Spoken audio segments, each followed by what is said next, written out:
Don't make Lent another diet. If you are watching this in real time, I'm posting this on January 29th, which is about 2 weeks away from Lent. Ironically, Lent, the first day of Lent, begins on February 14th, which is Valentine's Day this year. And so often people will give up things like sweets or chocolate or candy or things like that. And there's nothing wrong with sacrifice. Lent is a time to give up something, to think about the Lord and the sacrifices that He made for us. All kinds of religions recognize Lent. It's kind of the Catholic faith. This seems to be the one that most people know about it, but I didn't grow up like that. And I still, every year, Lent came around and you always started hearing, what are you giving up?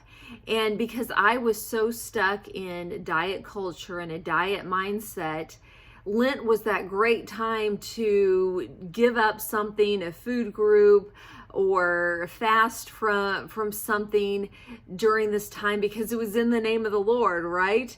You think, if I can't do it on my own, if I can't stick with that New Year's resolution, or if I can't pass up the chocolate or dessert or things like that on my own, surely I can do that when I do it during Lent, when I do it because I'm doing it for the Lord. But the thing is, first of all, we want to live our healthy lives, in submission to the Lord all year long, and He can help us incorporate self-discipline. So Lent is not necessarily that time to go on another diet or disguise it as a diet. And that's what so many things in, again, diet culture does, is they disguise healthy living in a diet. And so we don't want to allow Lent, which should be a special time of year, a time of year when we grow closer to the Lord. We don't want to turn that into another diet. So I have some questions for you to consider as you start, prayerfully preparing for Lent this year. And some of those, first of all, is this sacrifice going to bring me closer to the Lord? Again, would giving up chocolate bring you closer to the Lord? It might be a sacrifice, but is that something that's bringing you closer to the Lord? Will the sacrifice lead to spiritual growth? How will my sacrifice lead to lasting change in my life? Again, you might be able to deny yourself some chocolate for a few weeks, but is that something that you will do for the rest of your life? Those are the things that we need to consider. Another question to ask is, if I make a sacrifice, is there something I can replace it with that will strengthen me spiritually? It could be, maybe you do want to give up something like chocolate, or a snack that you become, kind of to rely on, and you don't really, need it. You're not necessarily listening to your hunger cues. You're just, okay, it's this time of the day and I'm going to go get that snack.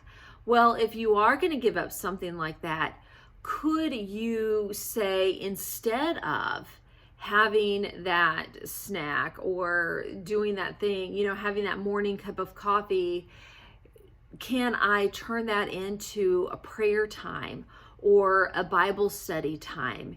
Can you replace that thing with something that's going to help you grow spiritually? And in regards to your faith and fitness journey, is there something that you can do to better honor your body? Maybe, you haven't been exercising regularly and you want to add that. So you could add a walk, and again, Lent doesn't always have to be about sacrifice. It could be adding something, but you could walk, and while you're walking, turn that into prayer time. Or do you need to give up 10 or 15 minutes of sleep in the morning so that you can have some morning devotions with the Lord? Or what would happen if you gave up dieting for the 6 weeks of Lent and learned maybe a moderation 365 approach where you start listening to your body, where you start making peace with your body and peace with food. Because God doesn't want us to be at odds with our body, uncomfortable in our body, but maybe learning something new, a new way. And again, moderation 365 is a lasting approach. It's an approach that will help you give up dieting forever. And that is something that could change you and help you to learn how to eat and live and move in a way that, again, is making peace with food and with your body. Another thing to think about is our mouth, but not what we eat, but more like what comes out of our mouths. So do you need to give up a few words or phrases that are not helpful to you or to others? Do you need a detox? And again, we're not talking about a food detox, but a detox from social media. A lot of people take a break from social media during Lent.